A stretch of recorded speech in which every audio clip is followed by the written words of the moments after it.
Louvado seja nosso Senhor Jesus Cristo.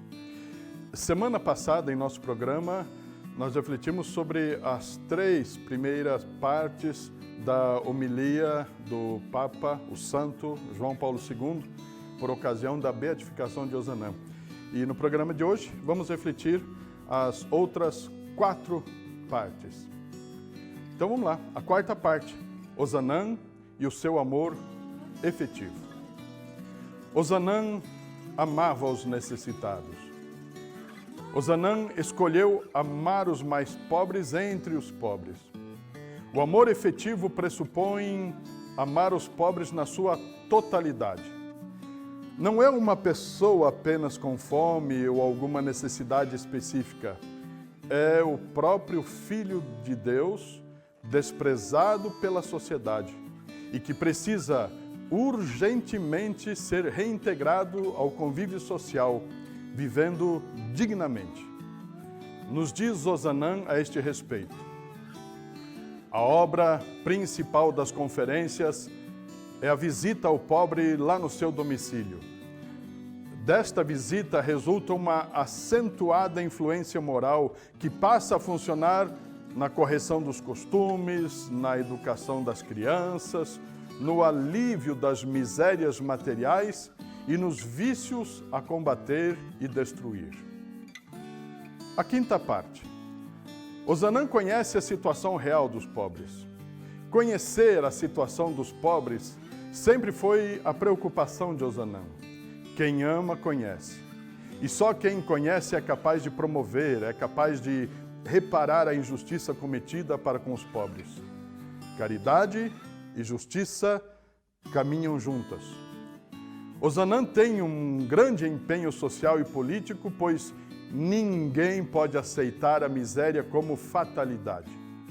João Paulo II apontou Ozanam como o precursor da doutrina social da Igreja, desenvolvida mais tarde pelo Papa Leão XIII, com a famosa encíclica Rerum Novarum, das coisas novas.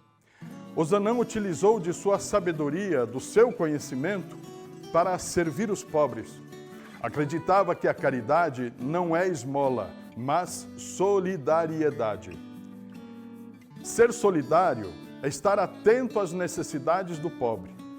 Ele diz: há exploração quando o patrão considera o operário não como um associado ou como um auxiliar, mas como um instrumento do qual se tenta tirar o máximo proveito pelo menor preço possível.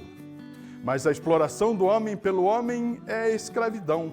O operário máquina, então, é apenas uma parte do capital, como o escravo dos antigos.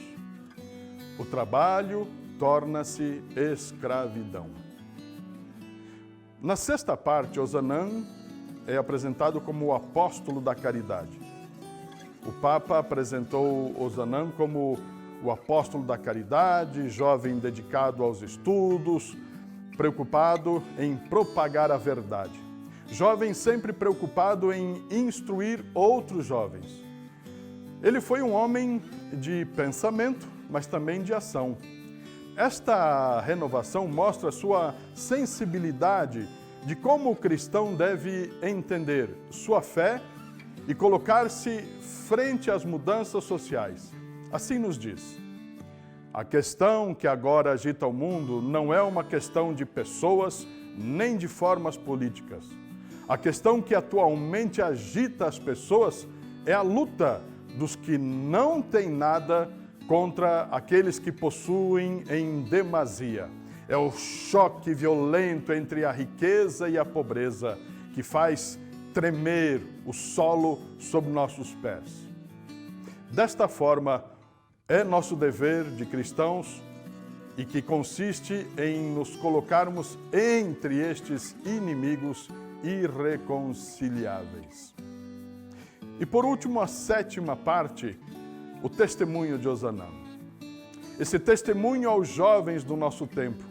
A Igreja confirmou nesta beatificação o testemunho de vida cristã exercido por Antônio Frederico Ozanam e o apresentou como testemunho aos jovens que participaram daquela 12ª Jornada Mundial da Juventude, aos jovens do mundo inteiro, invocou a intercessão de Osanã para que os jovens façam sua escolha pelo caminho de santidade, amando e servindo os pobres.